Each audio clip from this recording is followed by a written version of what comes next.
This is the Sunday stream opening song because the other song is copyrighted. La la la la la la la la la la la. Oh look, here comes Dog Cat Fox. Hi, Sky. Good morning, everyone, and welcome to the Sunday stream. The stream I do on Sundays because Sunday is the day to stream on Sundays. Good morning to you all. Hope you're all doing well. Hope you all had a good week.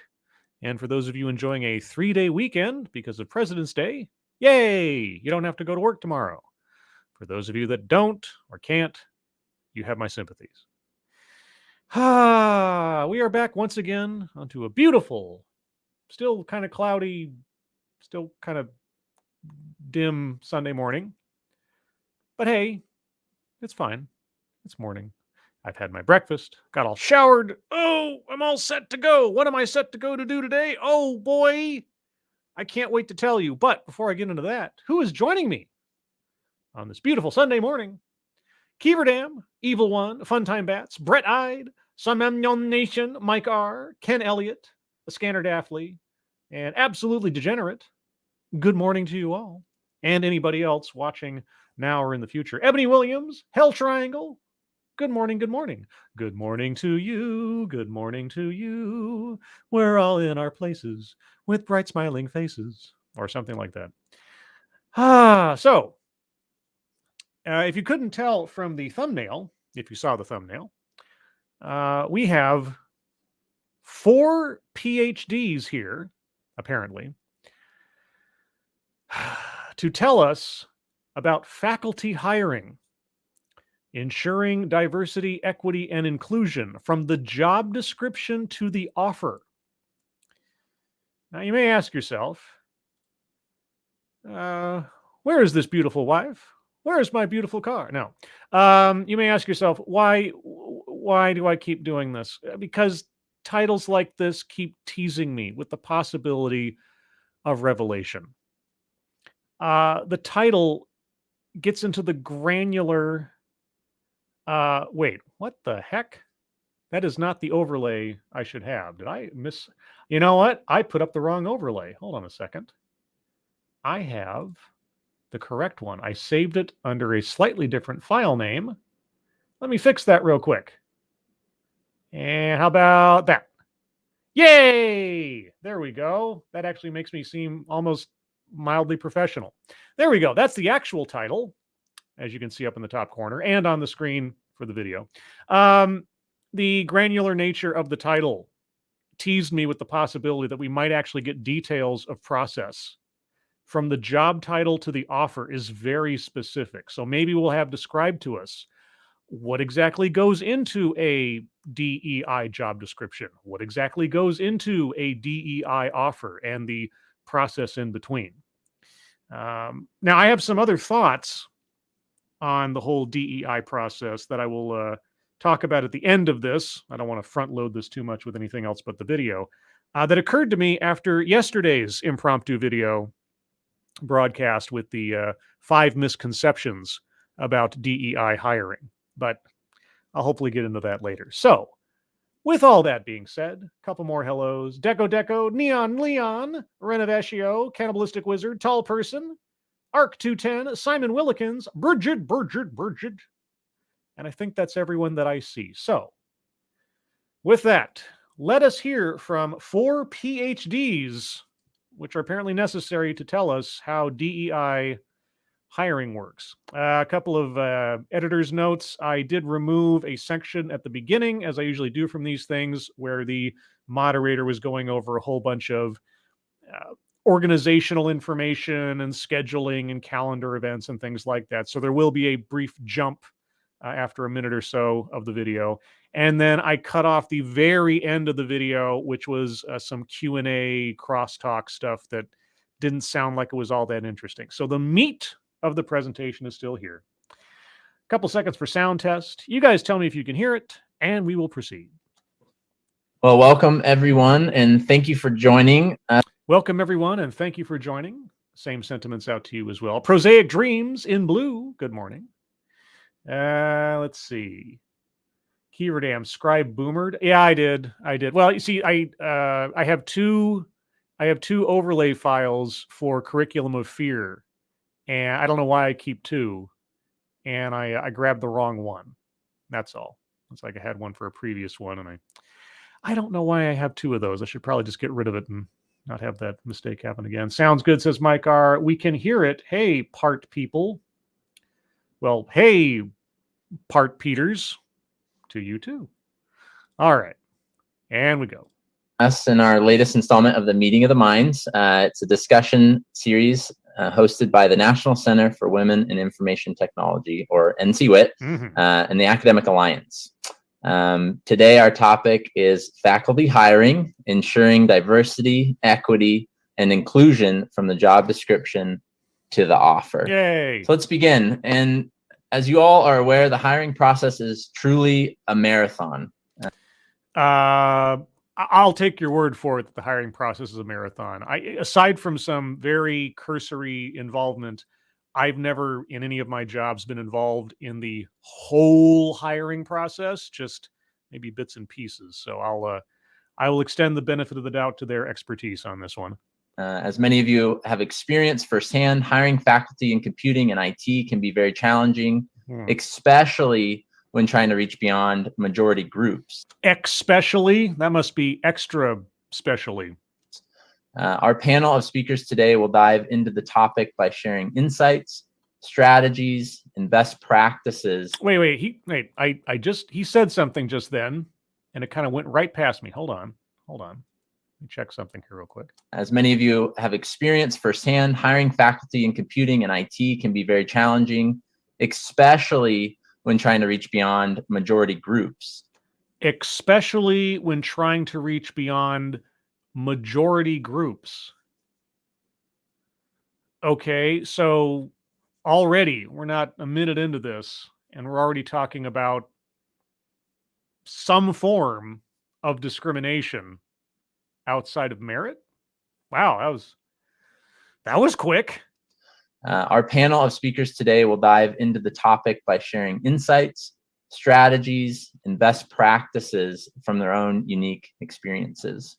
Evil One says, Scribe, sorry I am late. Well, I said hello to you at the top because I think you were still on the message box. So you were one of my first hellos, Evil One. So I guess you were already welcomed without actually being here. How convenient is that? And today we have four distinguished speakers to help lead our discussion. Yes. I'm going to briefly introduce them here. And to start, Dr. Robin Sandeckian, the Director of Faculty Advancement for the College of Engineering and Applied Science at the University of Colorado, Boulder. Aha. All right. Director of Faculty Advancement. So with a PhD. Now remember, all four of our speakers have PhDs, which is something. All right. So her job actually deals with faculty directly. Okay.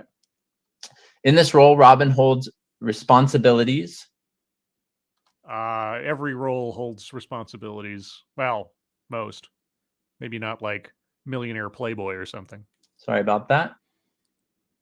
There we go. No, there you go. Holds responsibilities. Yes.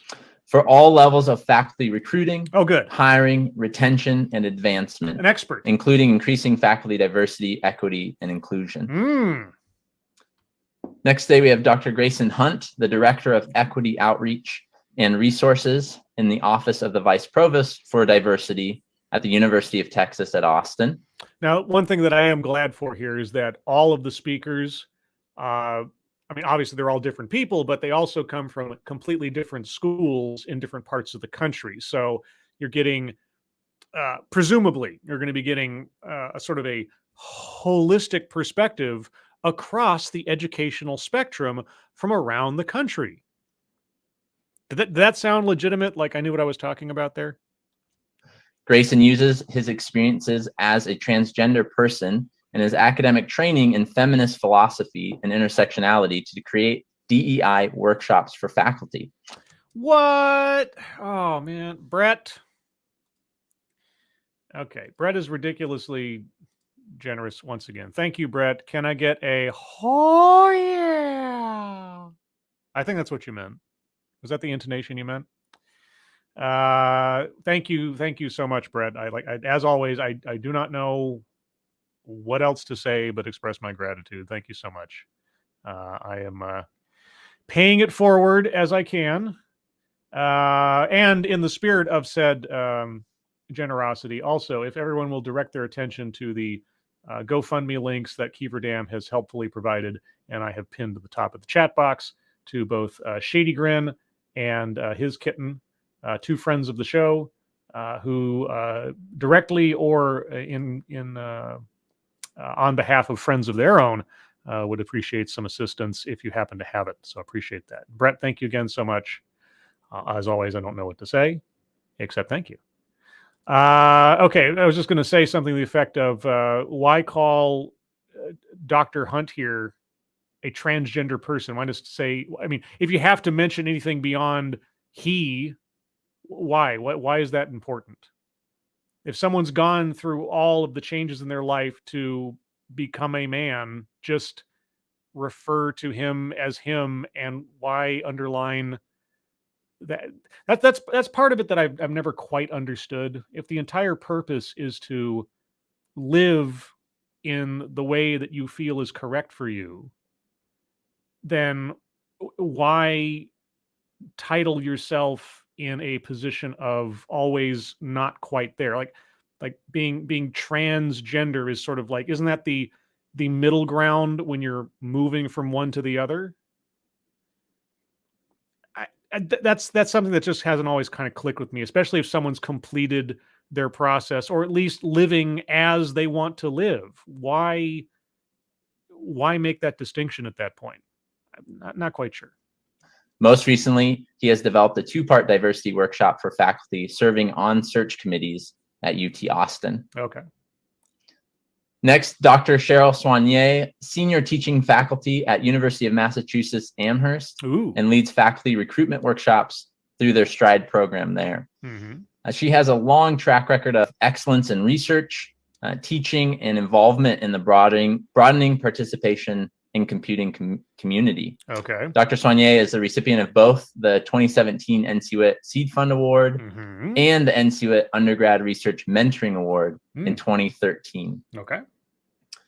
And last but certainly not least, Dr. Brianna Blazer, the Associate Director. Brianna Blazer. Doesn't that sound like a superhero secret identity name? Brianna Blazer. I like that name. Yeah, that's because you'll notice that a lot of the old superhero secret identity names had the same letter for each, the first and last name. Peter Parker, or sounding names like Clark Kent and so on. Brianna Blazer sounds like the secret identity of some superheroine who shoots laser beams out of her fists or something. For Access Computing and Access Advance at the University of Washington. Brianna Blazer has a PhD in Women's Studies and a background in diversity and career development in STEM, education, and careers. Through her work at the Do It Center, DO-IT, all caps, Center, Brianna works to increase the participation of people with disabilities in science and engineering careers. Okay, well, 4 decidedly credentialed, purported experts in their fields, which I'm always appreciative of. I like to know the people that I'm listening to, at least on paper, hold positions and accreditations that would lead a layman like myself to believe they know what they're talking about. So that's the intro. That's the appetizer. Let's see what the main course brings us. And it was really excited to be a part of pulling this group together. I think we have a great panel with tons of rich experience. I'm excited. I'm gonna first start with Dr. Sandeckian. Yes. And I'll ask all the speakers to just briefly describe themselves for accessibility purposes as well. But we'll start with you, Dr. Sandeckian. So, right. So something that got cut out when I took out all the intro stuff. Our moderator, I guess there's 2 of them, but we only hear primarily from one.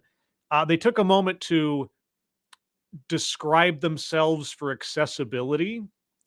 And this involved saying things like, I am a white male with longish brown hair and wearing brown rimmed glasses, and my pronouns are he, him, that kind of stuff. I'm not quite sure what utility that has here, since this is, with the tiny screens and everything, effectively a podcast, but this is apparently part of their process here.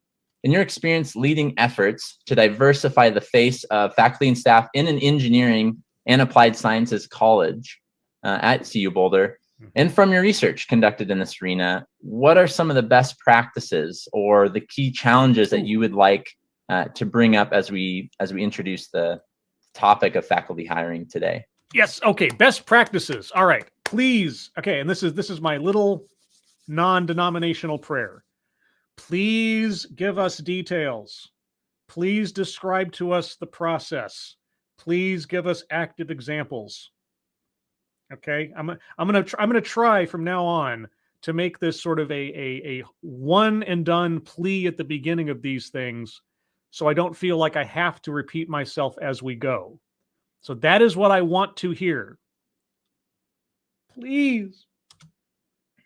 Well, thank you, Matt. Thank you so much, everyone, for being here. I'm Robin Sandeckian. I am a fair-skinned white woman, shoulder-length blonde hair. I use she, her pronouns. What is the point of that? Especially since we have your photograph on the screen. But okay, for those listening who are, vision impaired, let's say, right? Or they're only listening to it as a podcast. What possible purpose does that serve? For accessibility purposes, what does that mean? Of everything so far, we've only just started, I've never heard this done before. For accessibility purposes, describe yourself. I would like someone, and they don't do it here, but I would like someone to explain to me the meaning and utility behind that particular ritual. And I want to thank you all for being here and engaging in this conversation. Is it a difficult conversation? When we were talking about how to set up this panel, it was exciting for me to be beside these folks, because the other three folks are individuals who I use their work quite frequently and as best practices. And also, I want to shout out to Sherry Sanders, who is here from University of Colorado Boulder. So I'm really moving forward based on work that has been done by many folks.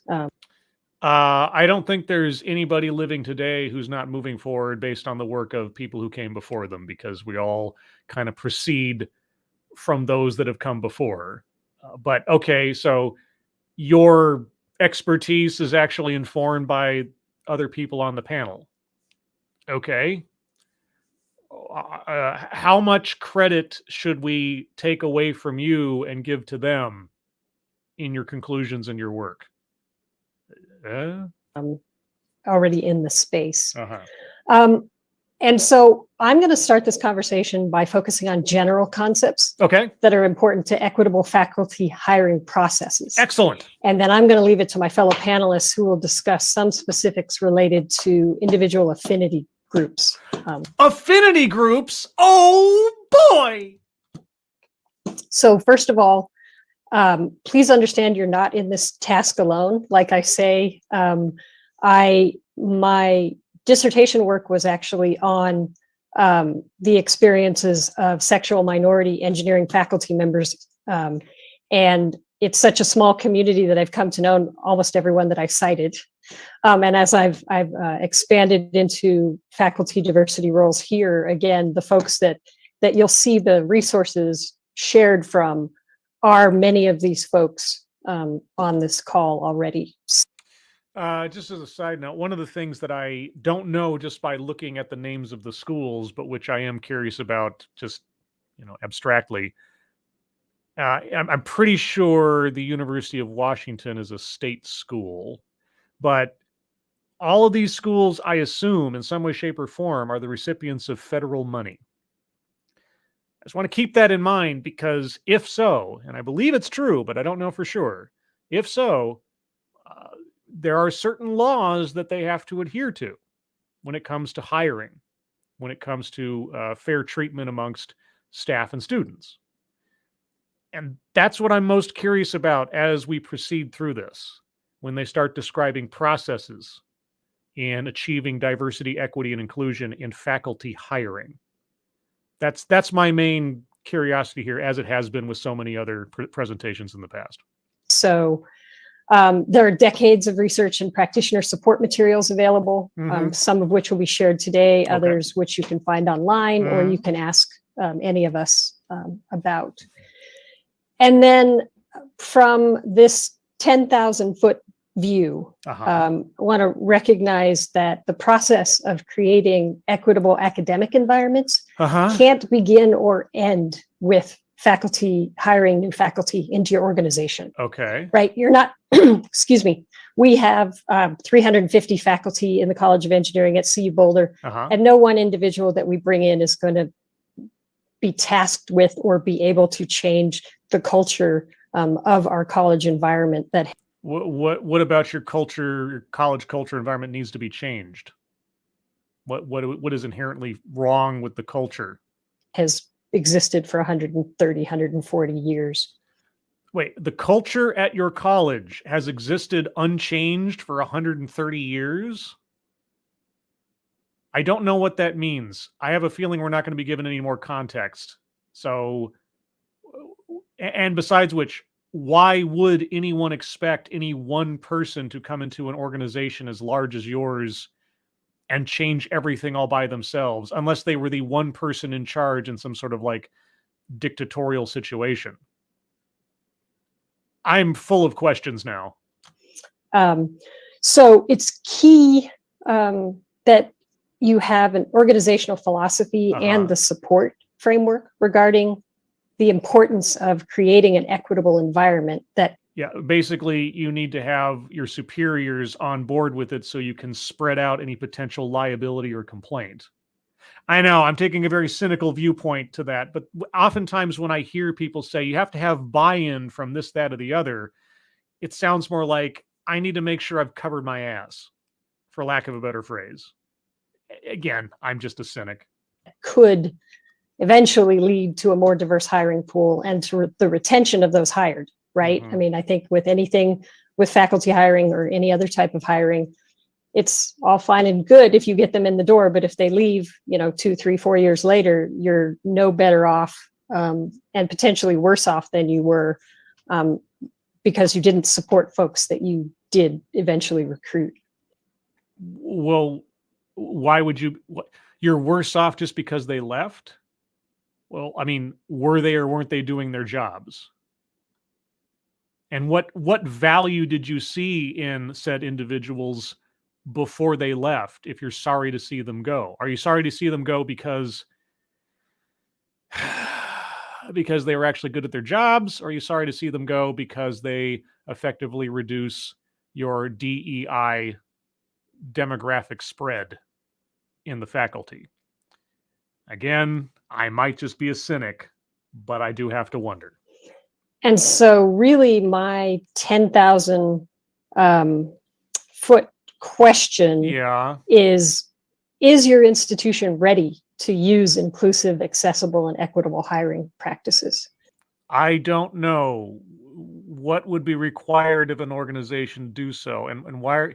Besides, okay, are you asking that question rhetorically and you're going to tell us the answer, or do you not know the answer?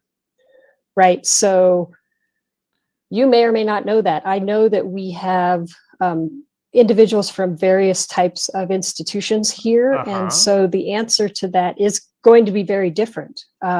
We, for instance, at CU Boulder had an advanced grant from National Science Foundation for institutional transformation, like in the first or second cohort 20 years ago. Okay. We use the materials that University of Michigan created from their advanced grant. We use the Stride Fellows model somewhat.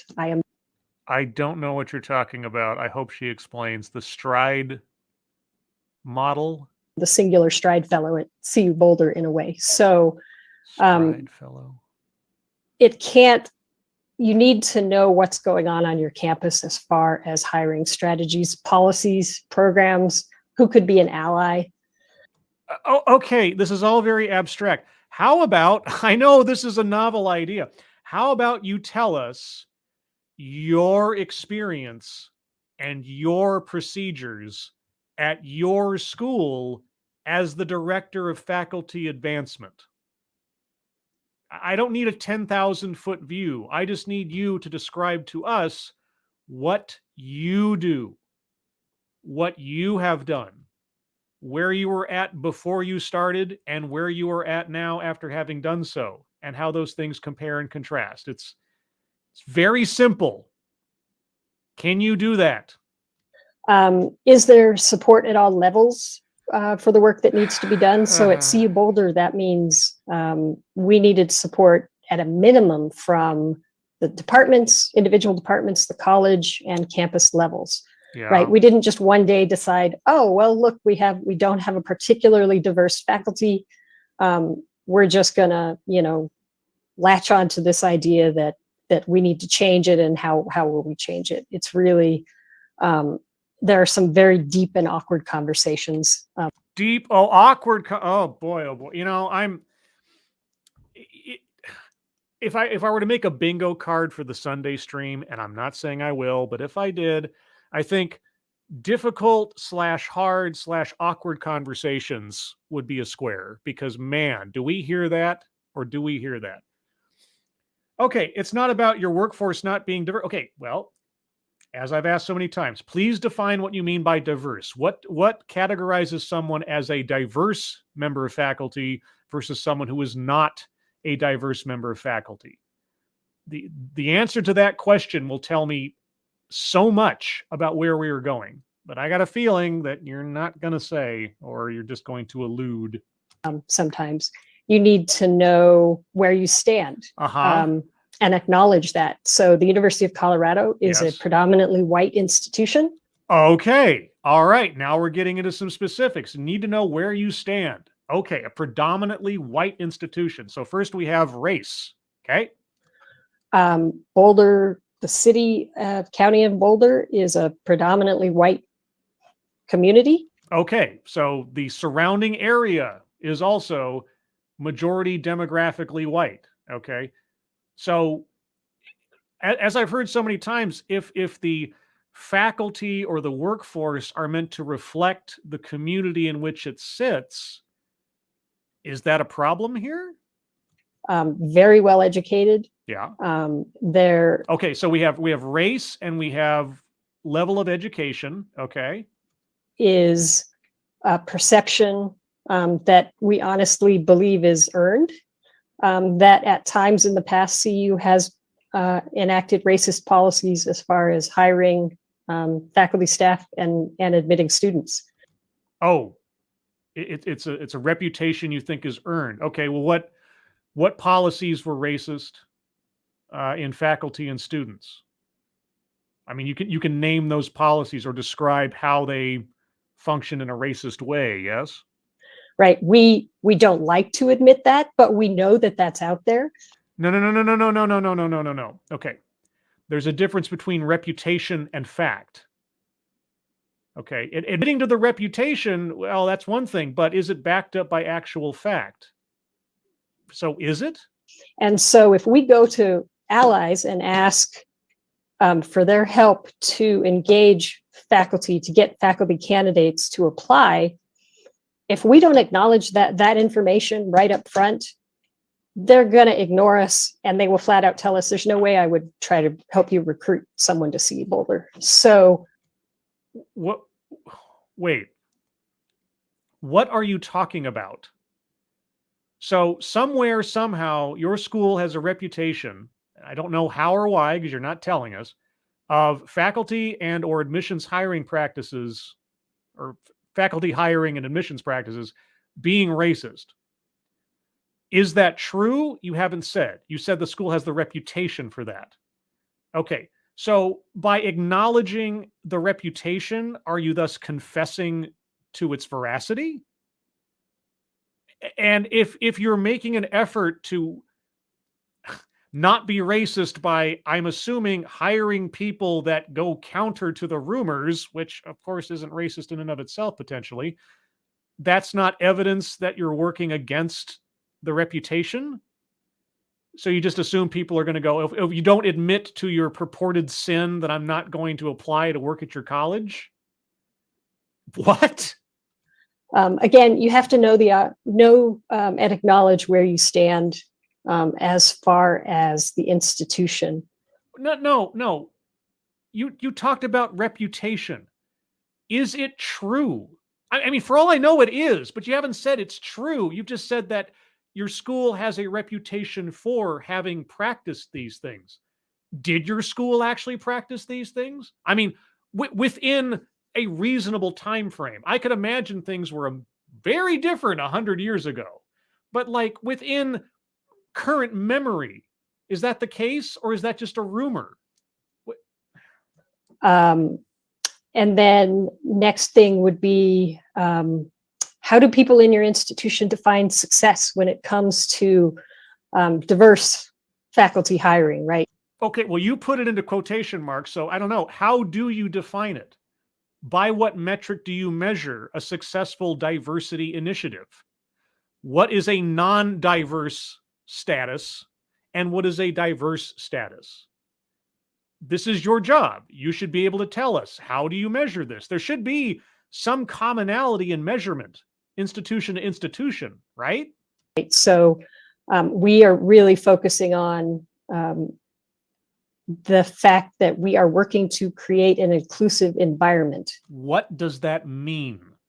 We are not looking to hire diverse folks. What do you... Stop the air quotes. There is a definitive answer to what you're talking about. Okay? There has to be a definitive answer. What constitutes a quote, you're doing the quotation marks, a quote unquote diverse folk? What is a diverse person versus a non-diverse person? I mean, it's part of DEI, the first one, the big D, right? The big D.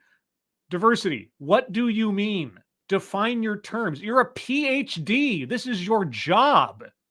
There shouldn't be any air quotes. There should be definitive answers. What are we doing already? What are we doing here? In and of itself. Okay, I'm backing up a second or two because I did cut her off. When it comes to diverse faculty hiring, right? So we are really focusing on the fact that we are working to create an inclusive environment. We are not looking to hire diverse folks in and of itself. In and of itself. Okay. All right. Well, okay, fine. We'll ignore the diversity part for a second and just, I guess, jump over equity. How do you create an inclusive environment? Or what steps are you taking to achieve this? And how do you measure success? The thing you brought up but have not yet defined.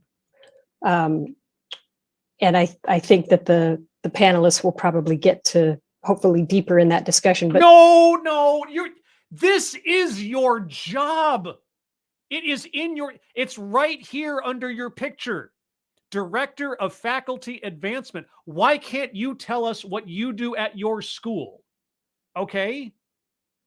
I mean, the process may be different at Texas and Amherst and University of Washington.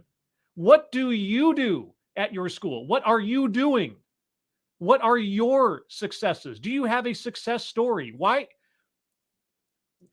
But nobody wants to feel like they were hired because they had this individual identity. Oh, no. Nobody wants to feel that way, right? Okay, but is that what you are doing?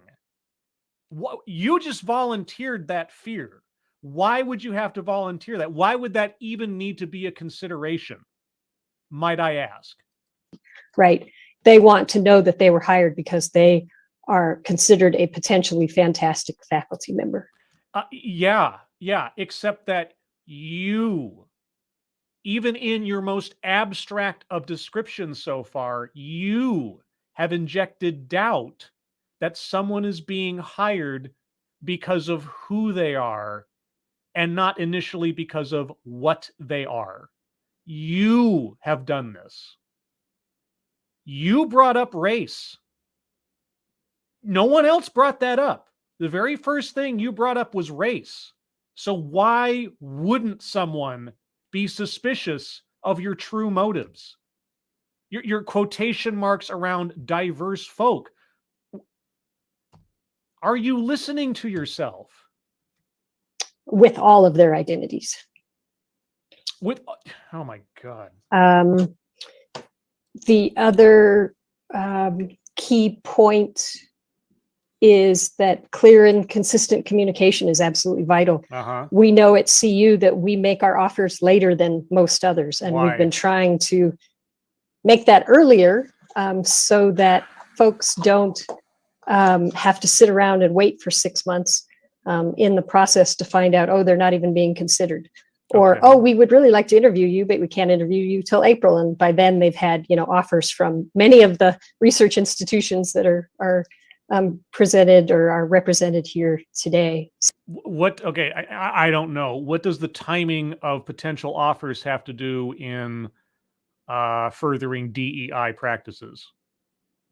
That sounds far more bureaucratic than it does anything about DEI goals. So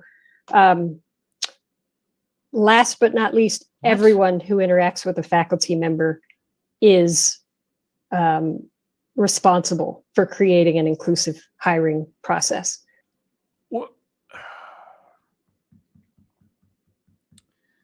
What does that mean?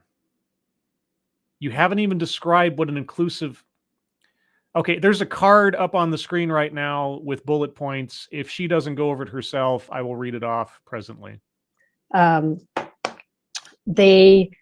We had some interesting conversations we did implicit bias training. We've done many other types of training, and there's always this rub between mandatory training, which NC WIT and our colleagues there are vehemently opposed to because they know all the research about the problems with mandatory.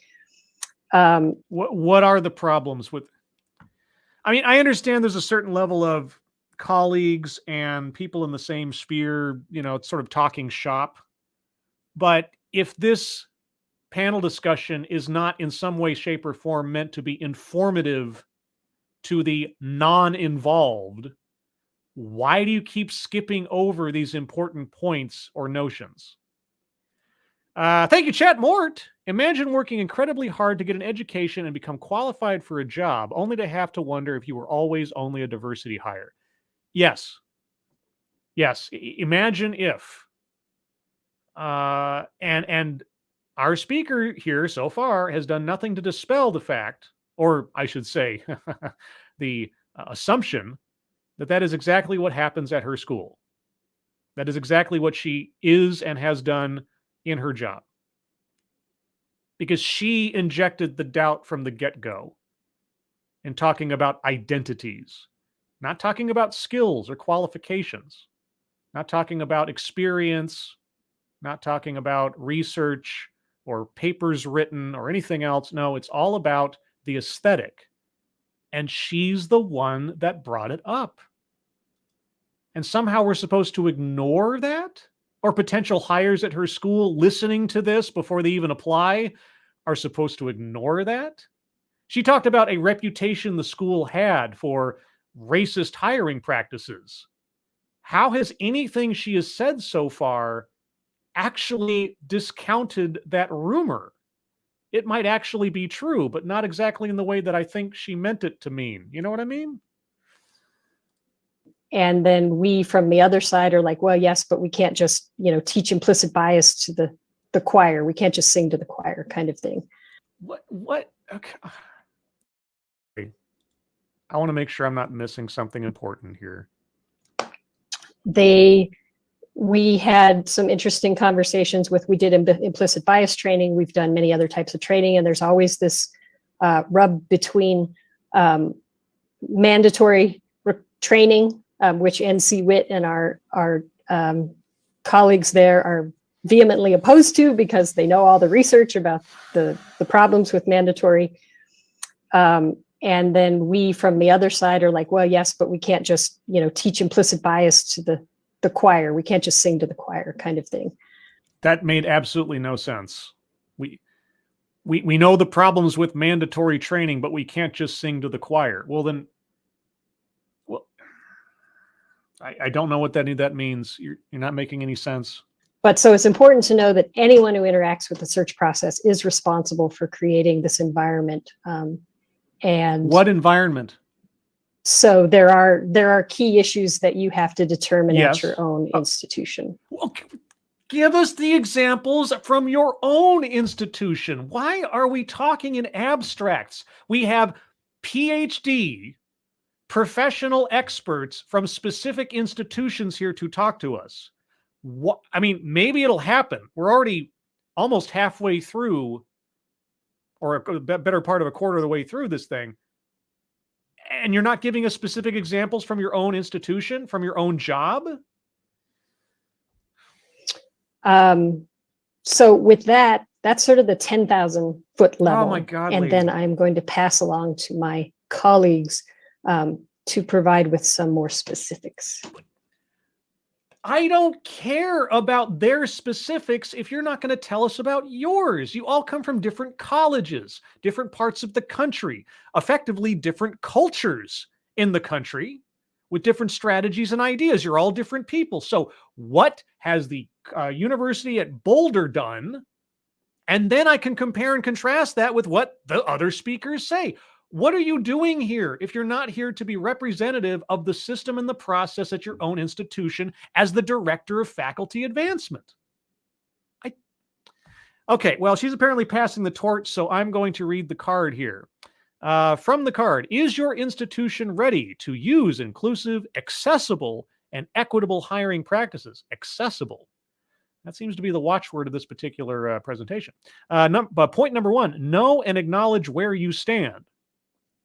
I don't know what that means. Point number two, the process cannot begin or end with hiring individuals.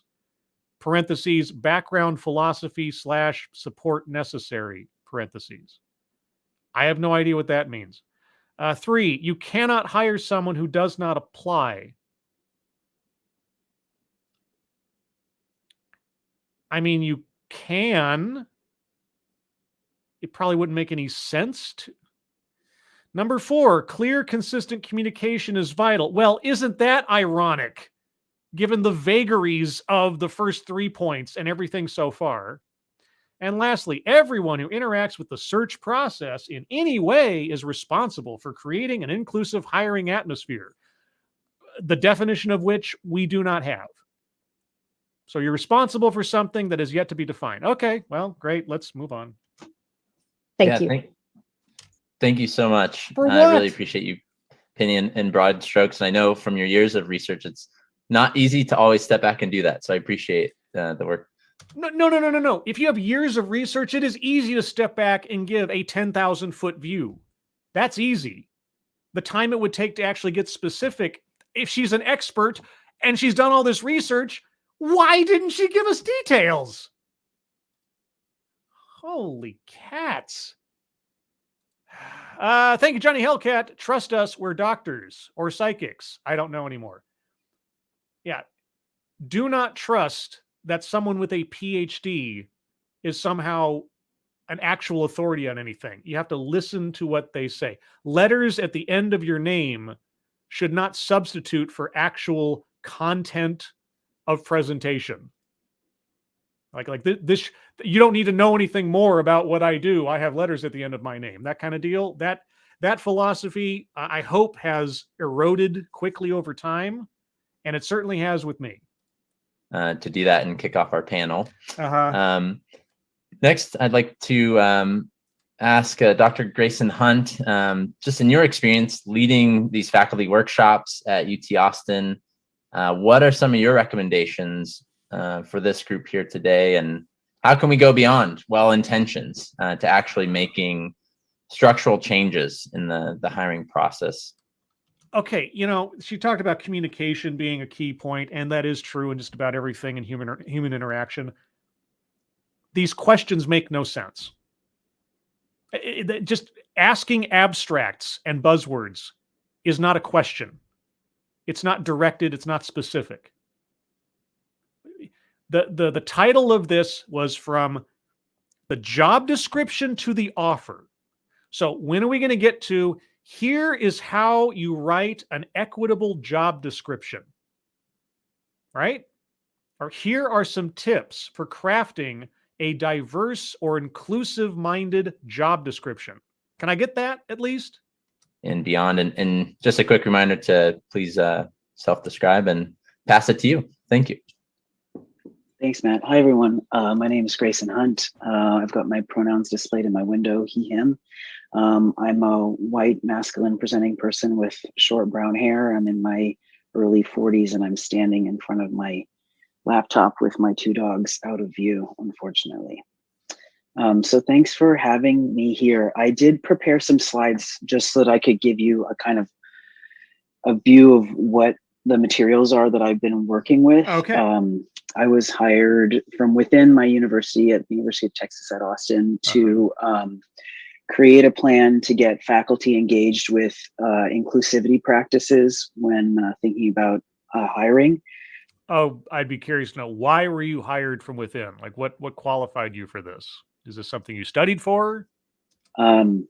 So if Matt will indulge me, please go to the first slide there. So I'll just talk through this presentation very briefly, just to show the kind of main components and see if this is something y'all are doing or not.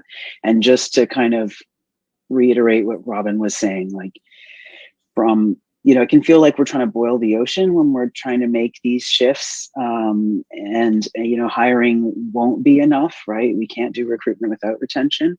And so what I really am trying to do with these workshops, which we have not mandated from the president or provost level, but colleges can choose, deans can choose to mandate it for their colleges, and certain ones have.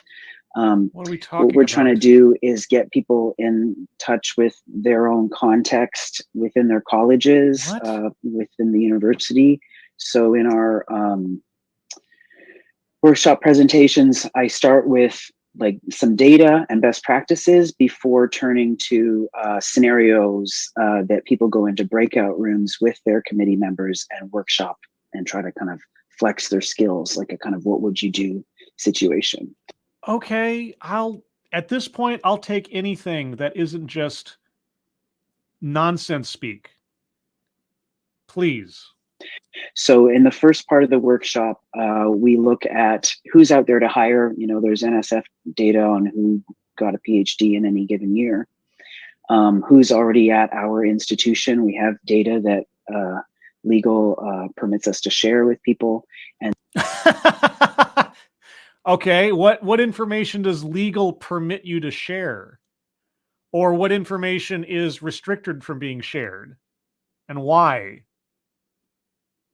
That's an interesting tidbit, which I'm sure we'll not get any more information on. And then we look, using Interfolio, who's applying to our university.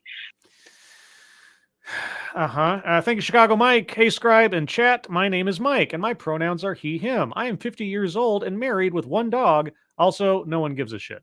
Well, I mean, in the abstract, I'm glad you have a dog. I'm glad that you're married. I'm glad that you're 50.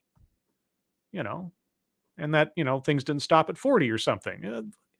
But yeah, I mean, okay, again, I could see if there was some utility to, I don't know. I mean, given the format, what is the use in describing yourself physically when A, you're on camera, and or B, if you're not able to see what's going on, what does it matter?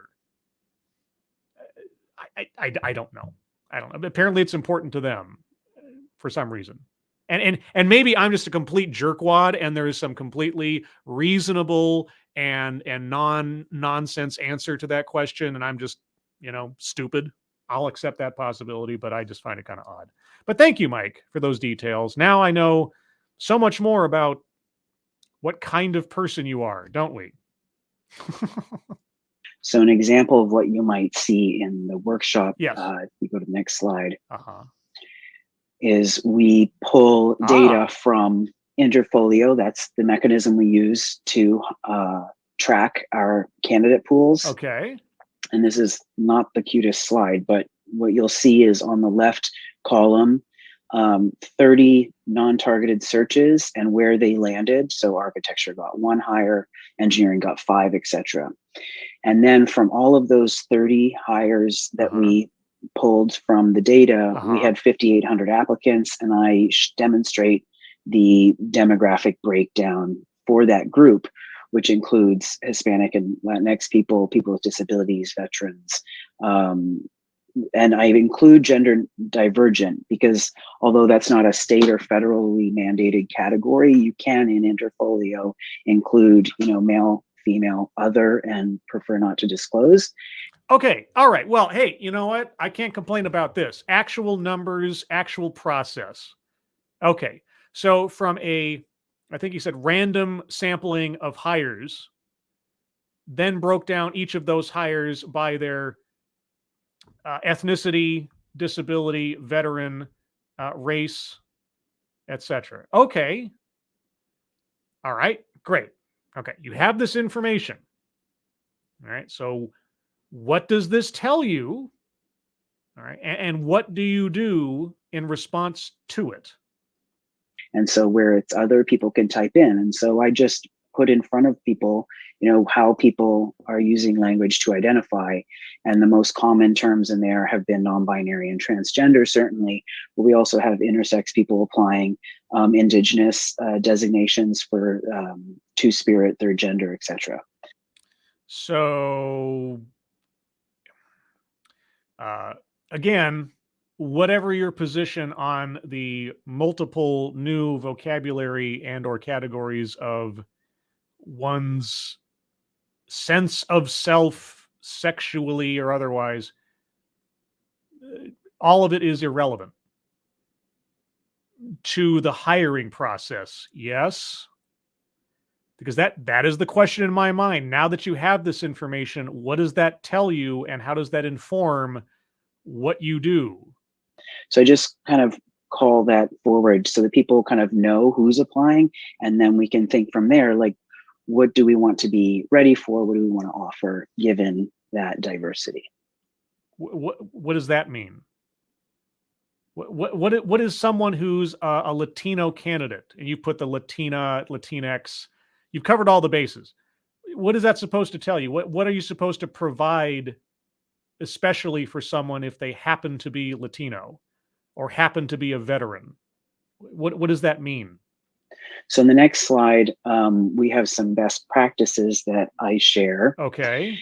And first is to run those EEO demographics results through Interfolio. And we have been developing materials so that people can run it not only for the candidate pool at large, but then tagging a long list and a short list.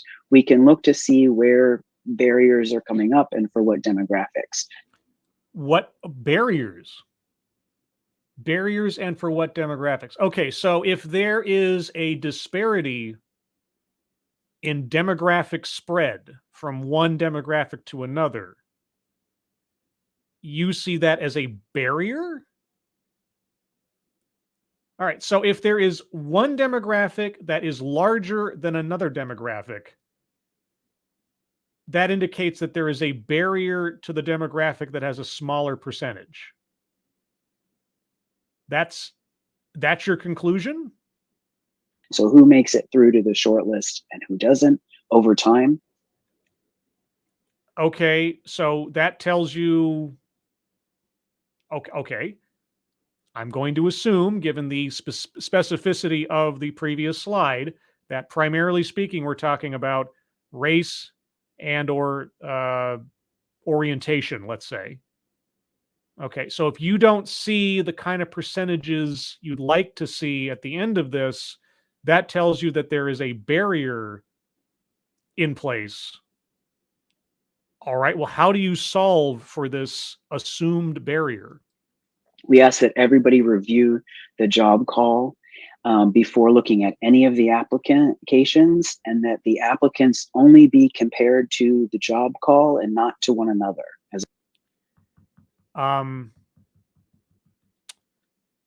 Okay, correct me if I'm wrong, and I'm happy to be corrected.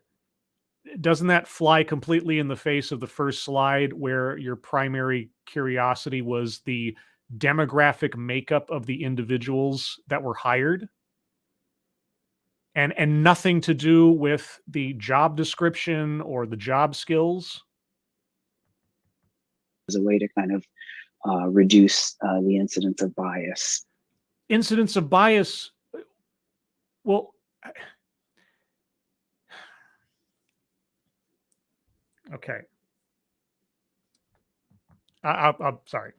We also really want to encourage candidates to get to meet with people outside of the committee, and those people they might want to meet could be communities that are identity-based or discipline-based. So we find ways to normalize meeting people outside of the department so that they can kind of learn about the department or about the institution from people who aren't on their committee. So I've been part of several of those kind of meetings where genderqueer and trans people, people with disabilities, those are the communities that I identify with, can meet with me and others to get a sense of what, you know, the climate is like. So affinity groups, support groups, after a fashion. Okay. Okay. And then the final slide, 2 slides. Whoa. Okay. He's not even covering the entire slide that they're bringing up. Okay, let's go over it myself here. Best practices, stages of hiring. Number 1, reviewing shortlist. Point 1, run a demographics report and review applications to check that there is the windows of the videos cut off the words. I'm going to assume it says there is meaningful diversity of ideas and experiences in the pool. Ideas and experiences. Run demographics report for ideas and experiences. 1850. What was that first slide again? Okay, what ideas do Latino people have inherently? What disabilities do, I mean, okay, well, here's the thing. Veteran, it's always veteran. It's the one thing where I can say that is a demographic split that actually denotes something of experience and or merit, right? I mean, if you come up and say, I am a veteran, right? What you look like is irrelevant next to what I can then assume, at least in part, from that statement. You know, that tells me that you have served in the military in some way, shape, or form, right? That's about all I could possibly know just by hearing that statement. But it is a statement and a status of merit, of experience. It has nothing to do with the, arbitrary nature of what you look like. Has had a disability. I mean, that could mean anything. But you're talking about ideas and experiences. From that list, the only two, specifically one, a veteran, and perhaps, but depending specifically on what their situation is, the disability side of it, nothing on that list tells me anything about someone's ideas or experience. It just tells me something about their overall makeup or their biological appearance. So in your first slide, you completely countermand the first point on your second slide. Okay. Oops, I went too far. Okay, next one. Review the job description, committee goals, rules, legalities. Again, bringing up legal and legalities. I'd love to know what that's about. Next, on-campus final reviews. Offer all candidates a chance to meet with other community groups on campus, parentheses, something covered up I can't read, or discipline-based, e.g. women in business groups, LGBTQ plus groups, POC groups. Yeah, so affinity groups. Okay. Next, normalize ways for candidates to know more about your department culture, values, childcare, public schools, daycare, accessible and gender-inclusive structures, i.e. bathrooms, ramps, etc. Any other initiatives to address holistic faculty work and life balance? Yeah, so employee orientation. Okay. Normalize ways. Okay, yeah, okay. And making the offer. Offer all candidates information about benefits and accommodations. Don't assume which candidates need or want that information. That sounds completely boilerplate. Like, here's the employee handbook, or, here's the list of all of the benefits our company offers. That is boilerplate hiring process. What does any of that have to do specifically with DEI initiatives or results? I don't know, because it doesn't specifically pertain to that. I still want to know about legalities. I still want to know why you at all processed for racial or ethnic demographics, and then talk about ideas and experiences in the pool. The only possible two demographics out of that list that might conceivably lend themselves to that idea of ideas is veteran and disability, perhaps. But 2 slides, I believe, in my remaining 30 seconds, if I'm timing correctly. We go into these hypothetical, may or may not have happened, hiring scenarios. Which means they totally happened. Where the committees are put into breakout rooms with each other. So it's committee specific. And this is a lot of text on the screen, but basically I developed with our diversity officers who represent each college and school of the university scenarios that felt kind of true to life, that had no right or wrong answers, but kind of opened a can of worms in terms of issues. So in one such as perhaps a difficult or awkward conversation scenario that's quite popular, there's concern about a candidate's vibe.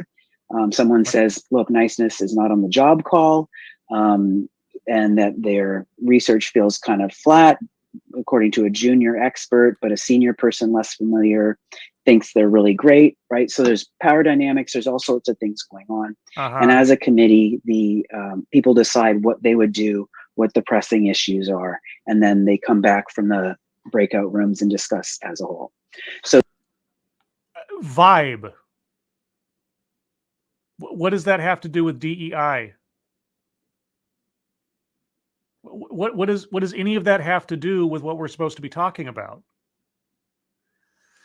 I don't think he's going to. Well, I'll wait and see if he reads the card. So this portion, the second part with these scenarios, is really meant for committee members to speak with each other, frankly, but then also as a larger group with the other search committees present, just to kind of exercise our skills in disentangling and figuring out what's going on in any given situation, but also figuring out what someone would be prepared and willing to do if they needed to say something.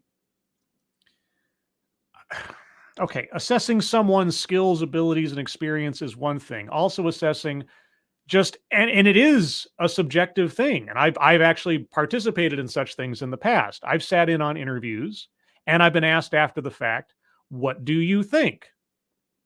And I've given my opinion. And oftentimes my opinion isn't so much based on their skills and experience, which on paper are what they are, but what sense I got of the person.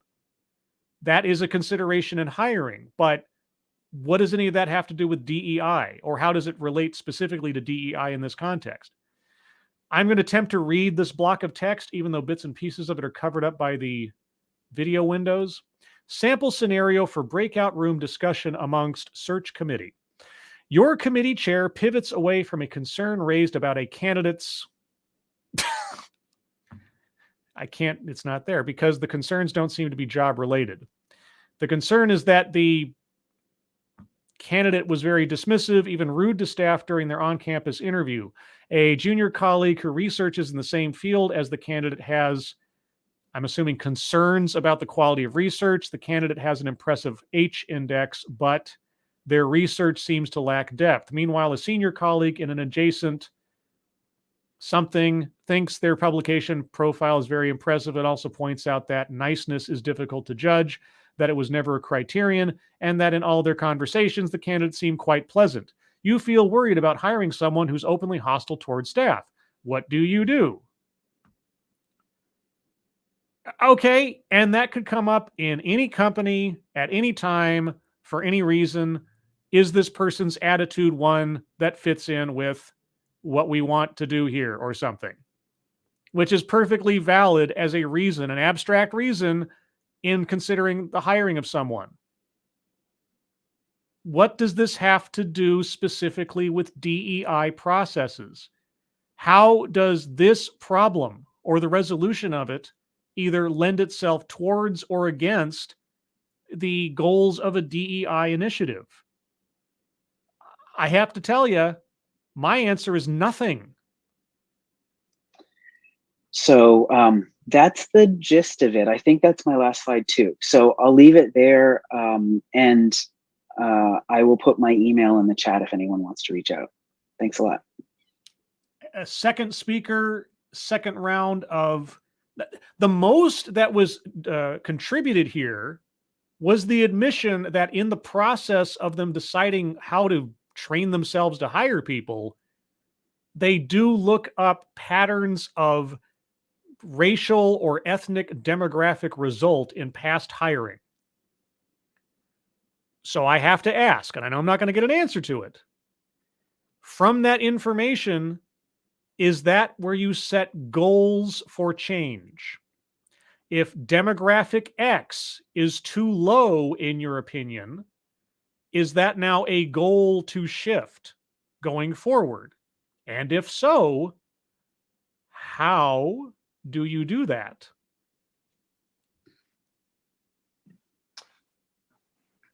Thank you so much. Next, we'd like to hear a bit from Dr. Cheryl Soignet.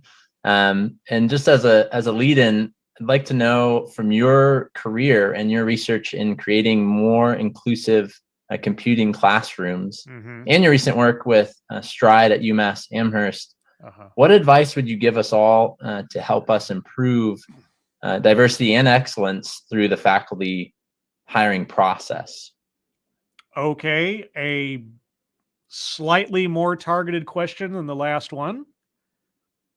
Let's see what we get out for answers. And if you would just briefly self-describe for accessibility. Dr. Soignet. So good afternoon, everyone. I am Cheryl Soignet. I'm a computer scientist and I teach computer science at the University of Massachusetts Amherst. Real quick, thank you again, Chicago Mike.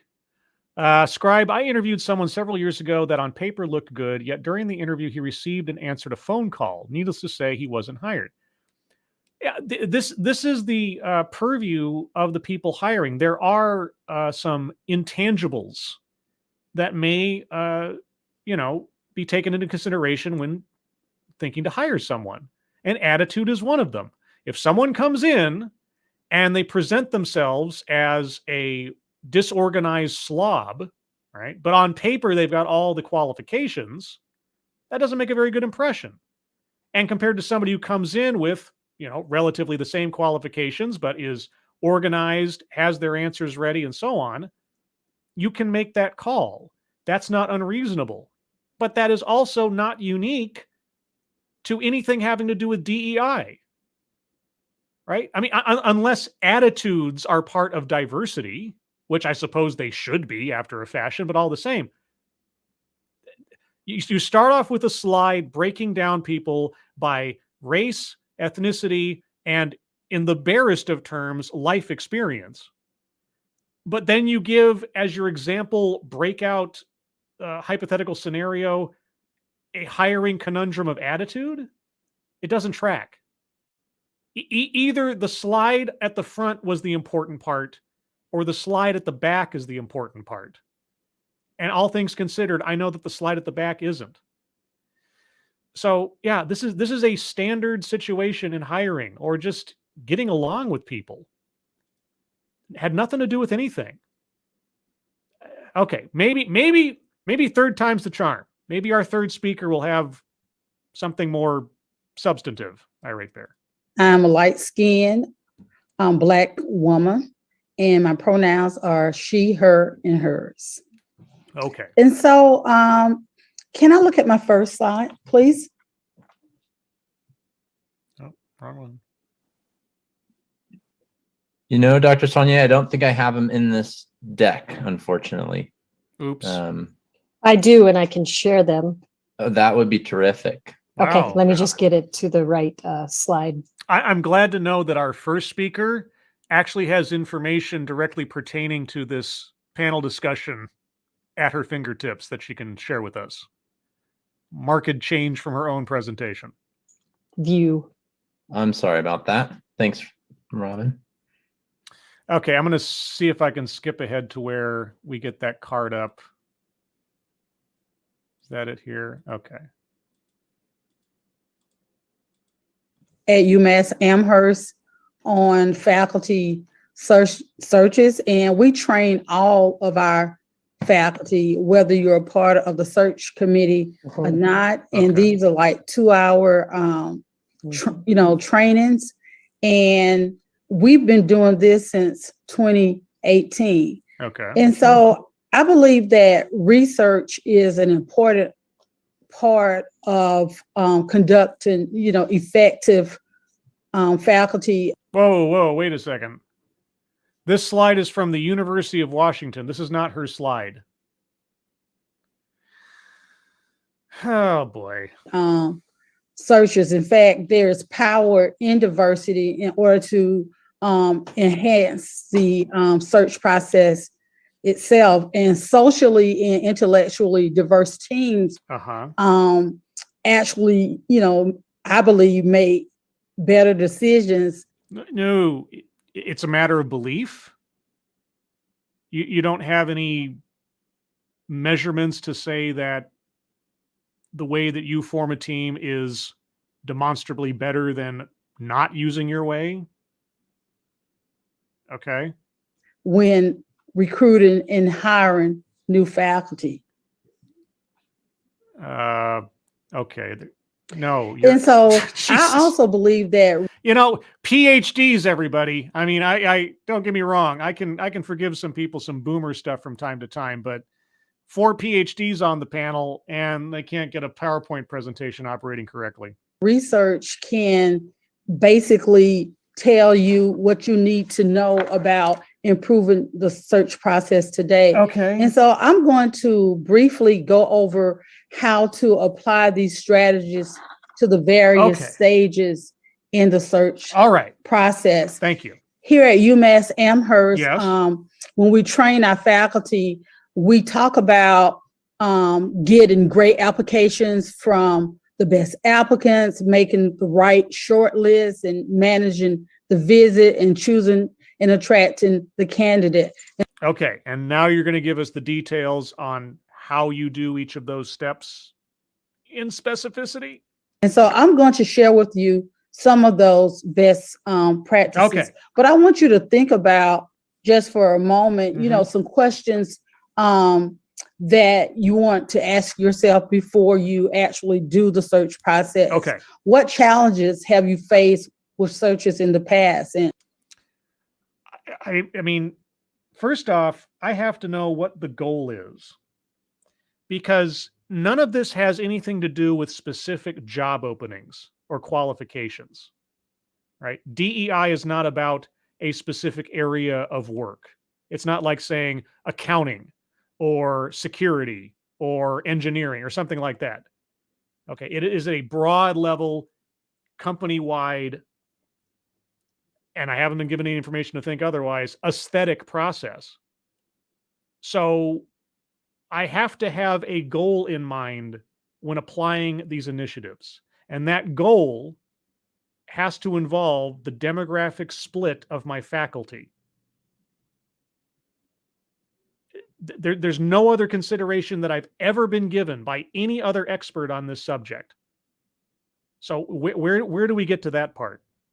what are your goals for your current, searches? Yes. And I think these questions will help to actually inform the search process. And well, of course they'll inform the search process, because if you don't have a goal, even if your goal is I need to hire a new accountant, that tells you, that informs your search process. But that's not what we're talking about with DEI, right?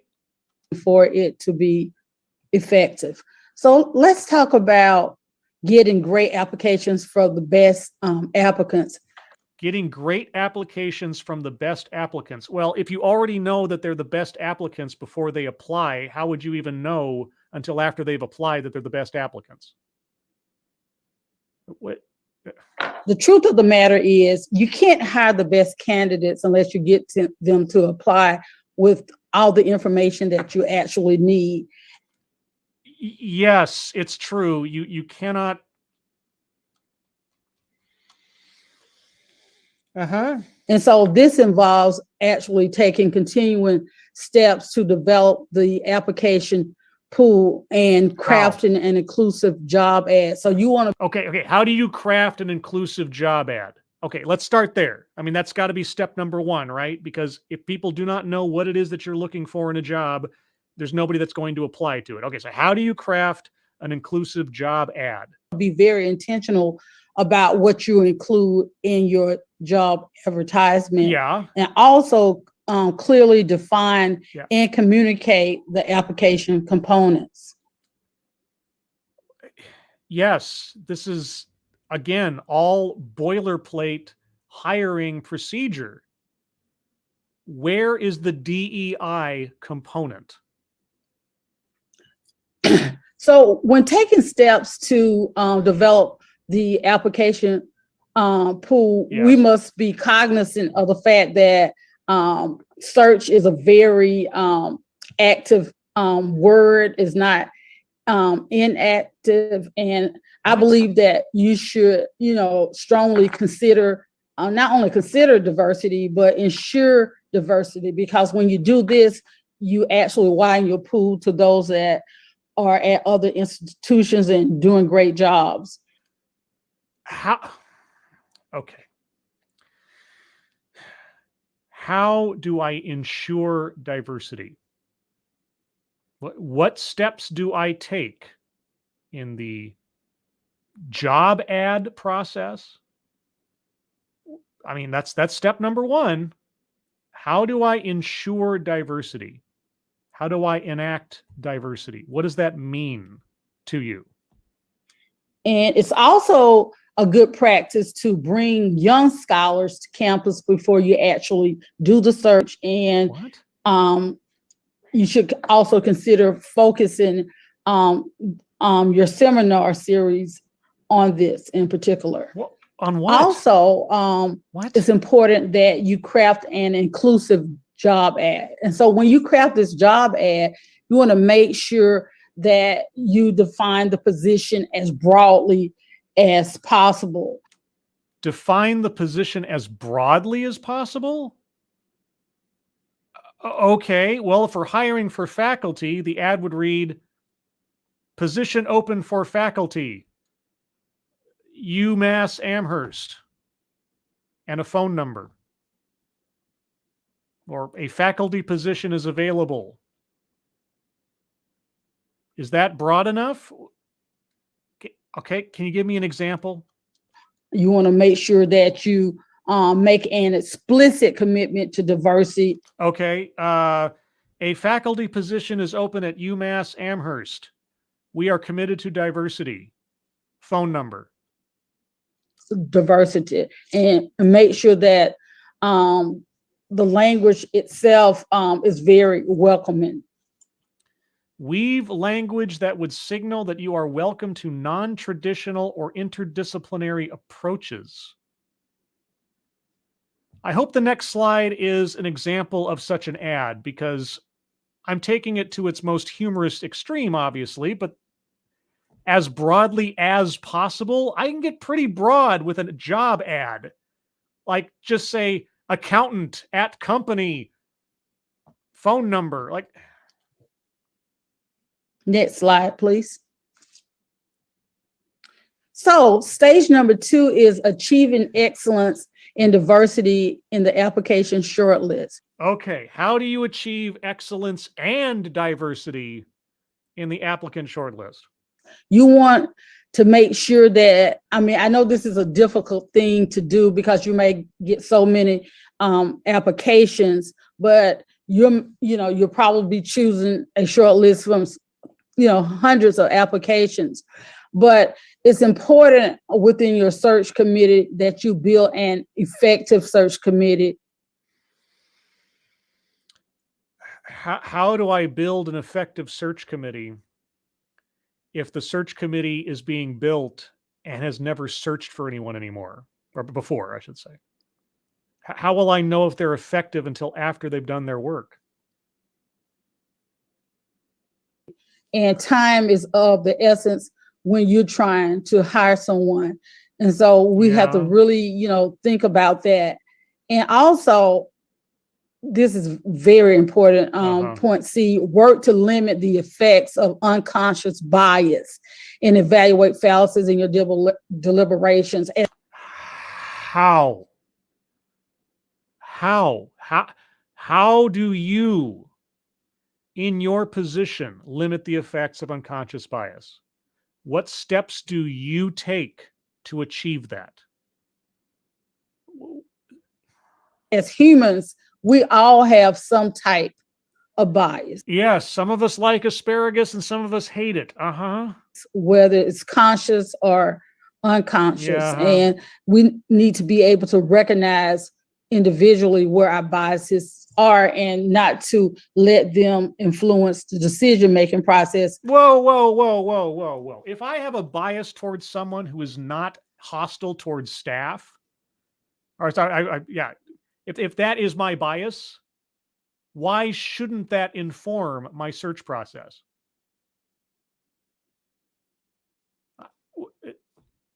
If I have a bias against people who have a record of cheating or embezzlement or something, why shouldn't that inform my search process?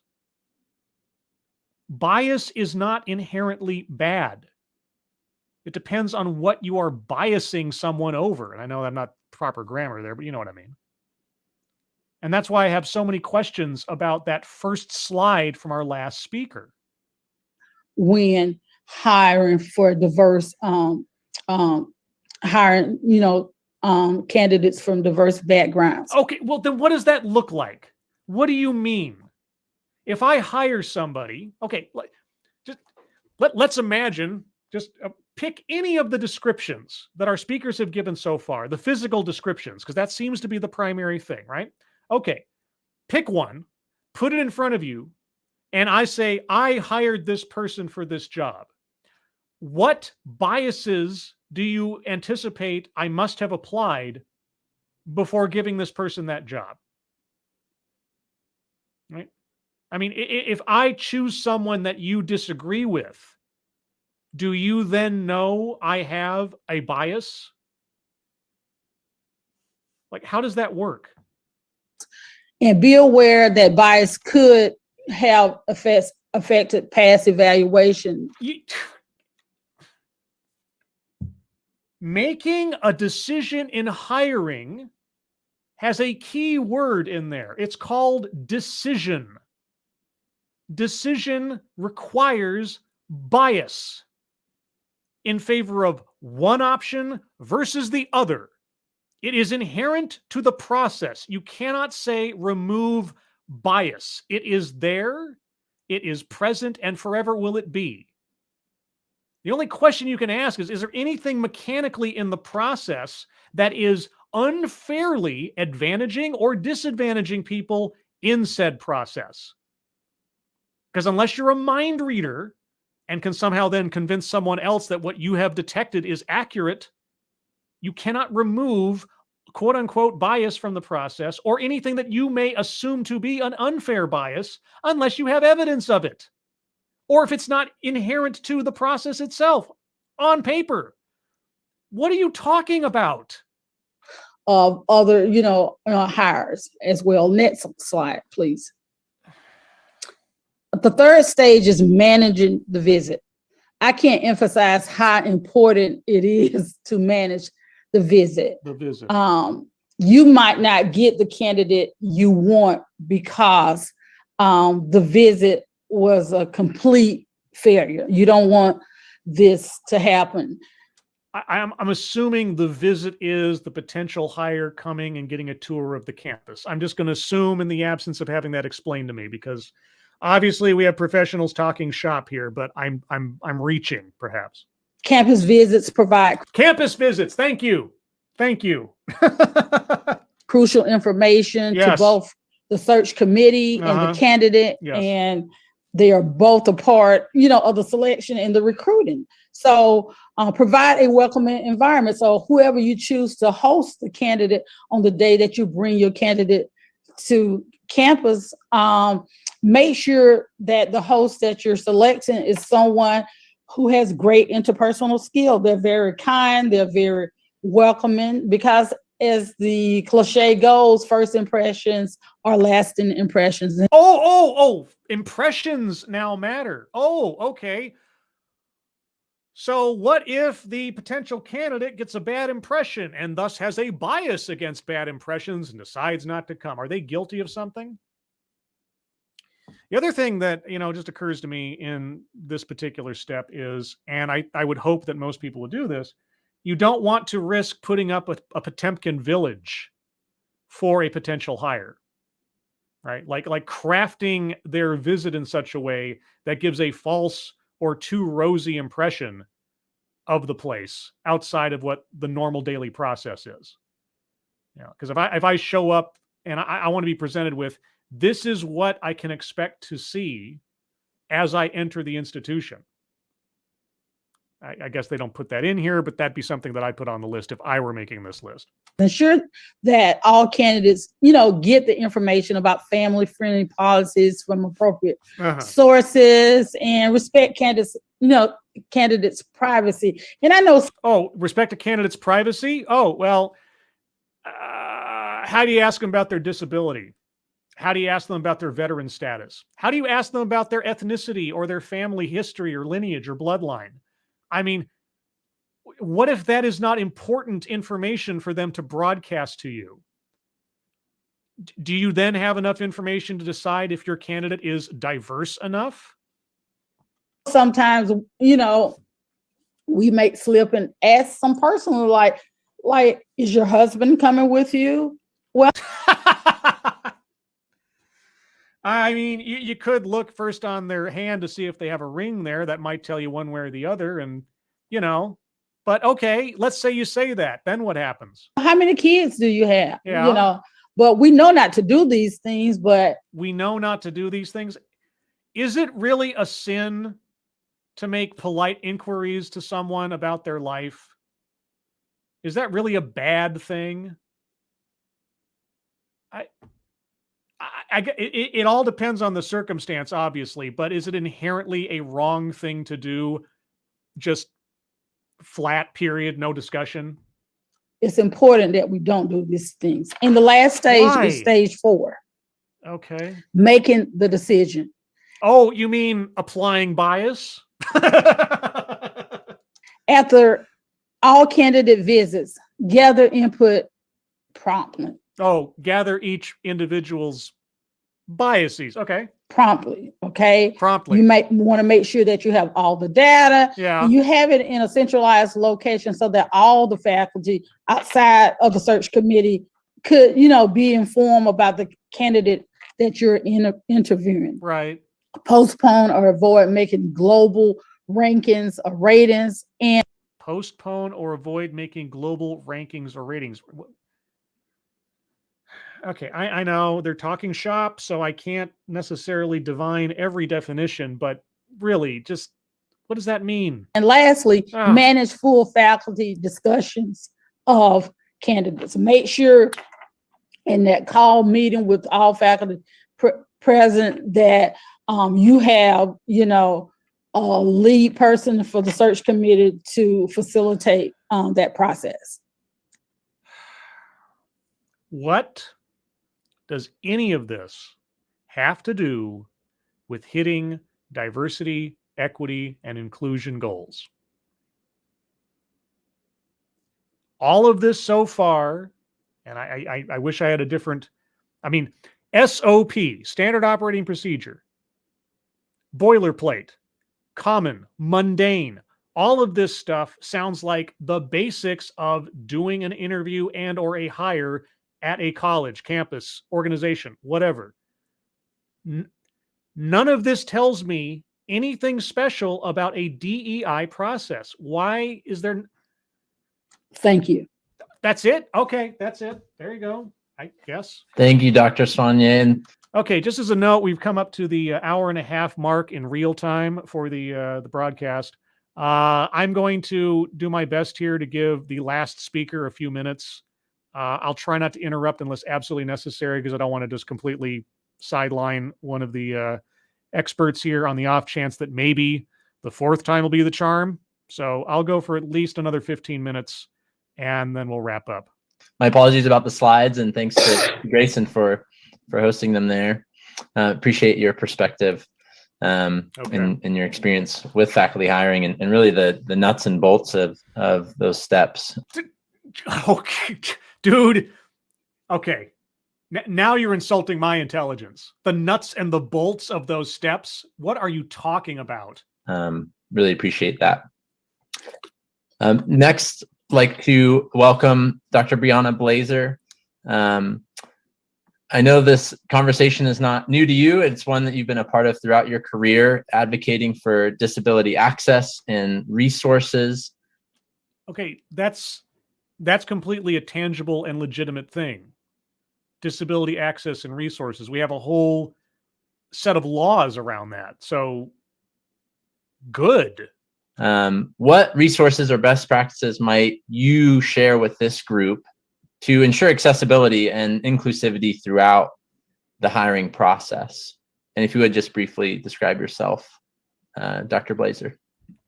Thank you for having me. I'm excited to be here today and to be talking about this. So my name is Brianna Blazer. I am a white cisgendered woman with brown hair. And you'll see behind me examples of my kids' artwork. It makes me happy, and I hope it makes other people happy too. Okay. I'm going to be staring at myself on a box. Yes. So we have two projects here at the University of Washington that are thinking about faculty with disabilities and what we need to be doing to better support them. Okay. And if you want to go to the next slide. So one of them is the Access Advance project, which is funded to increase the participation of women with disabilities in academic STEM careers. So, whoa, you say the card says people. Did you say women? Hold on. Wait, what? Okay, I'm sorry. I'm reading the card here. Access can be working to increase the participation of people with disabilities in computing, education, and careers.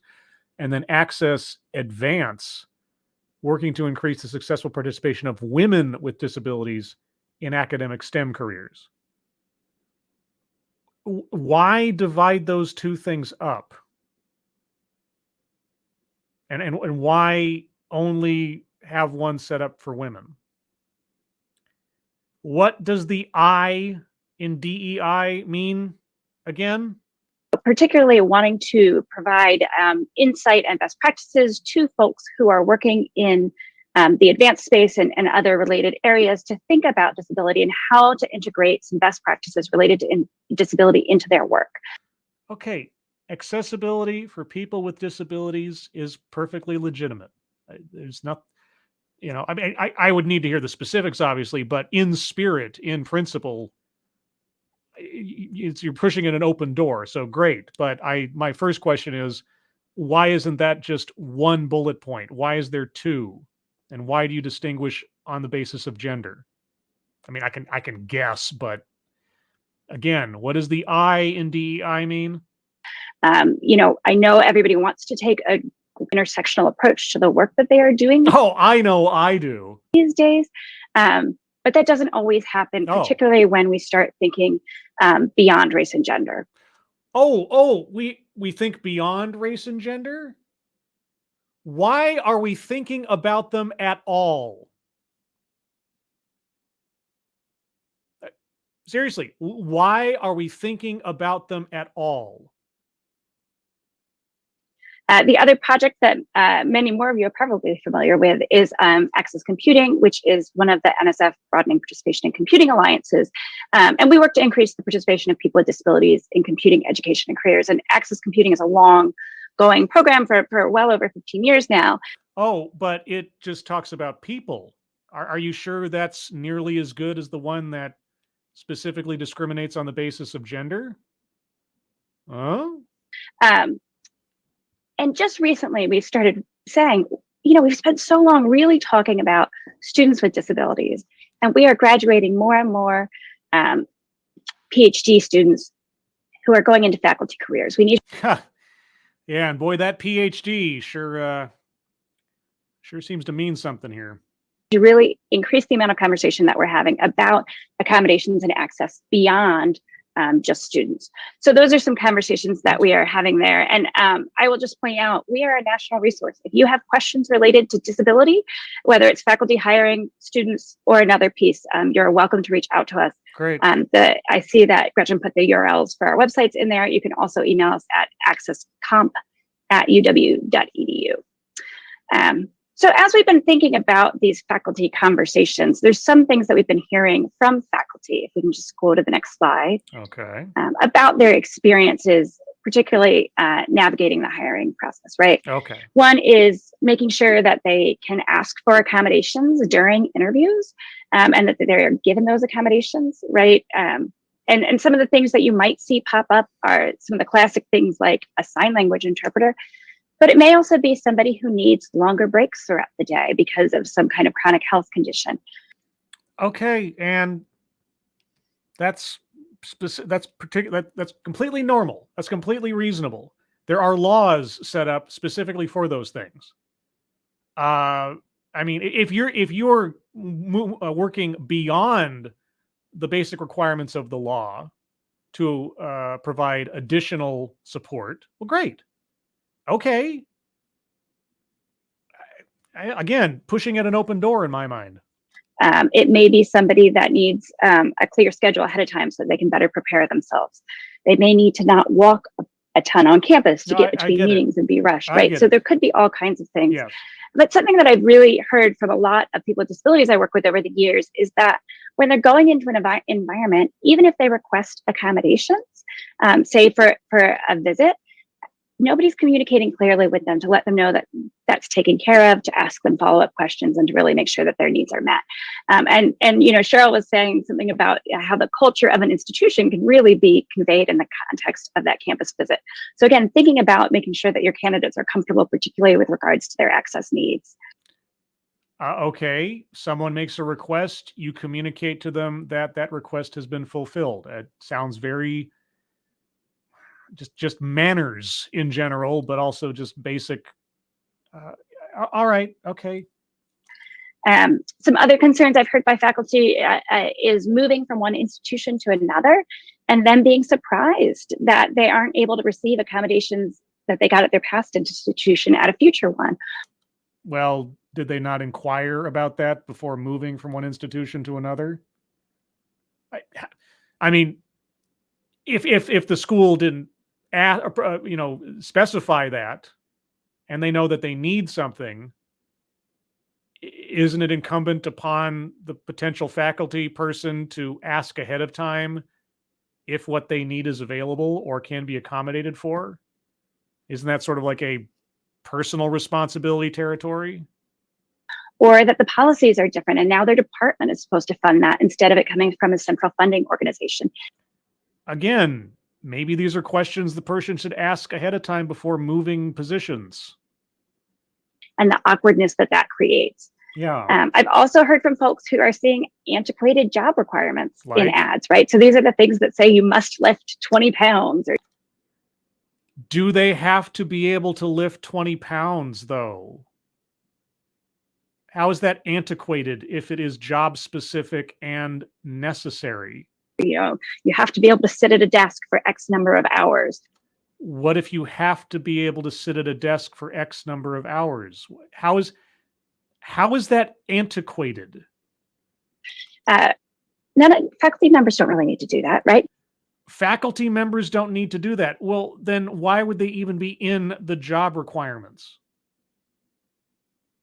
Like, what faculty job requires being able to lift 20 pounds? That's not maybe like a PE thing or something.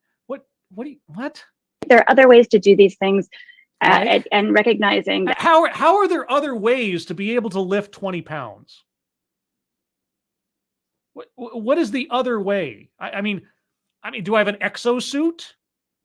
Do I have telekinesis? Like, what is the other way to be able to, as an individual, lift 20 pounds? That people with disabilities do things different. Just get rid of those. We don't need them in there. You just get rid of it. What if they're necessary for the job?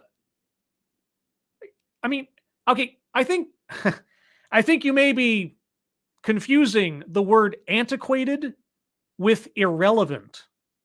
If you have irrelevant job requirements in a job ad, yes, you do not want to have those there.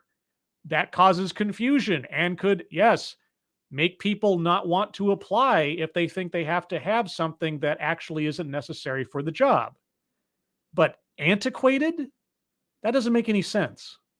Right. And the other thing I really wanted to highlight is kind of continued concerns about the pandemic for people who are high risk. Okay, and that is very situational and very current event. That's got nothing to do with, okay. I think I'm done, guys. I aside from the only thing left I can see getting out of this is just nitpicking through her cards, because if her main focus is providing access and accessibility for people with disabilities as faculty and or students in the all around, fine. And like I said earlier on that on our second speaker's first slide, the only two demographics that might possibly have something to do with experience and or ideas were veterans and people with disabilities, because those are tangible or demonstrable areas of experience and knowledge that may be valuable in considering someone for a job or making accommodations therefore. That's fine. So our last speaker here, without listening to everything she has to say, falls right into that area of, okay, you got me. But what does any of that have to do with all the other demographics mentioned? What does that have to do with the school being predominantly white and the city around it being predominantly white? Why do you break down past hires by racial and or ethnic demographic if you're not going to be somehow using that information in future decisions? None of this makes any sense unless that's what you're doing. Why bring it up if it's not important? Why hand wave away beyond race and gender when race and gender are obviously primary to this whole process? Why don't you get specific? Why do you offer boilerplate pablum about a regular hiring process that says nothing about DEI goals or DEI solutions or what DEI even means at the end of the day? You know, as I've said this many times, I've been doing and looking at videos like this for over 5 years now. And what always struck me at the beginning of my quote unquote YouTube career was the way that officials and organizations would couch their language when it came down to getting specific about what they do when it comes to achieving DEI goals or specifying DEI goals or describing what diversity means or what equity looks like or what inclusion could be like. It's always very abstract. And so I've always assumed one of two things is going on. Either A, they have no idea personally how to describe those things in any tangible way, or B, they know exactly what those things mean, but they are reluctant to say them out loud for fear it might give the impression that they are hiring or favoring people or disfavoring people on the basis of something other than merit, which would suggest something much more serious is going on at any particular organization. Now, briefly as I can, I want to tell you about a well, duh moment I had just yesterday. I was having to go take care of my tax stuff for the year, and I was thinking about that video I looked at yesterday of the 5 misconceptions about DEI, and I kept being stuck on the part where she was talking about recruiting. I kept being stuck on the part where she kept trying to imply that if your talent pool is diverse, but you're picking from the most qualified, everything's okay. Well, just hand waving away the part where she mentioned how you build that talent pool in the first place by discriminating on the basis of race was what she was implying. And I thought to myself, I was thinking about that more and more, and I thought, how have I never thought about this before? When I'm trying to imagine what a DEI process has to involve to achieve what we all inherently know it is attempting to do, and that is manipulate the workforce demographic outcome to be more aesthetically pleasing, let's be honest, I thought, well, obviously you want to put it up front, right? You want to put that decision point at the very beginning. Why? And again, this is an oh duh thing in my mind. Why didn't I think of this before? The further away you can put the discriminatory decision from the actual hiring moment, the more insulation and buffer you have from any individual being able to claim that they've been discriminated against. Because if you only advertise your job at specific organizations or in specific neighborhoods or something, then of course your talent pool that you're going to be picking from is going to include, more likely than not, the demographic you were aiming for. And so whoever you end up choosing from that pool, right, will conceivably, or at least by averages, be someone that qualifies in your DEI goal. But no one from that pool will be able to say that any point in the mechanisms of hiring from the talent pool forward that there was any discrimination, because it happened before there was ever an individual involved in the process. Does that make sense? So yeah, the further away from the one-on-one interview decision-making you can put that filter, and the more abstract it is at the front of the process than at the back end, the safer you are, rhetorically speaking, legally speaking, perhaps, not ethically speaking. But of course, that's all irrelevant if we know that the goal before that process even begins is based on racial and or gender demographic split in your company. So there's still, like that first slide from our second speaker, there's still that implication that your goal is being set by the demographics of the workforce and not the skills and abilities of the workforce. I don't know if that's useful at all. I don't know if that's accurate. But I'm thinking to myself, if I had to be as clever as I possibly could to give my company or organization as much plausible deniability as possible in a DEI process of any unfair discrimination in the hiring pipeline, that's how I'd do it, if I were that kind of person. But anyway, everyone, apologies for the extra lengthy episode today, but I just wanted to make sure I heard at least something from all of the speakers, all of our PhDs on the subject.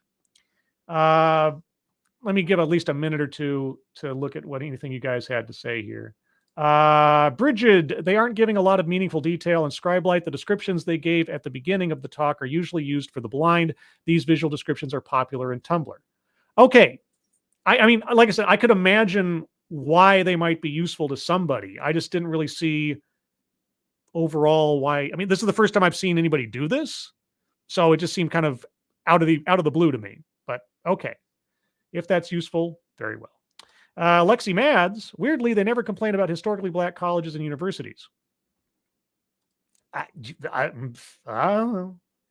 I wonder how that worked. Chat Mort, it was great. Thank you for the stream. Well, thank you, Chat Mort, for showing up and for your donation and for being you. Everybody, tell Chat Mort she's pretty because she's pretty. Anything else that's popping out at me here? Renovation wants us to know that weight is a patriarchal heteronormative. Weight is a patriarchal heteronormative white supremacist construct. Yes, I understand. I understand. It is. It doesn't exist. It's just an idea. But anyway, everyone, apologies that I didn't have a whole lot of attention to the chat. I'm trying to focus in on the subject matter as much as possible. Thank you all so much for joining me for this slog. And I know it was a slog, but the title held promise. But once again, seemingly like a curse, I am disappointed not to be given what I'm looking for. I still haven't found. Anyway, thank you for joining me. Moderators, thank you for keeping an eye on things, even though everyone here is so well behaved. You have very little to do. Everyone who donated, thank you. 1,000 times thank you for your generosity. I really do appreciate it. And in that same vein, please, if you would, take a look at the links at the top of the chat box to the GoFundMes for Shady Grin and for his kitten. Their family and friends could use your support. If you have any to spare, appreciate it. Thank you so much. Or share that information as you can on the chance that someone else might be able to. Hope you all have a good rest of your Sunday. Hope you have a good 3-day weekend, those of you that have it, or a good Monday elsewise, those of you that don't. Programming note, next weekend, there will not be a Sunday stream. Next weekend, I will be doing my one weekend stream, because I exist in moderation, with Ranting Monkey. On Saturday, at least right now, and it's subject to change, but next Saturday at noon Eastern time, which would be 9 a.m. Pacific time, yes, Monkey and I will be doing a movies you should have watched. Specifically, Harley Davidson and the Marlboro Man, 1991, starring Don Johnson and oh my God, why? My brain leaves me. I'm so full of DEI stuff right now. My brain has left me. Mickey Rourke, my sister's favorite actor. Anyway, my brain will come back to me, guys. So look forward to that. That'll be Saturday next week, 9 a.m. Pacific, noon Eastern. And with that, again, thank you for coming. I hope you're all safe and well. If you are not well, please get well soon, as hopefully my memory will as well. And I will see you on the next one. Bye-bye.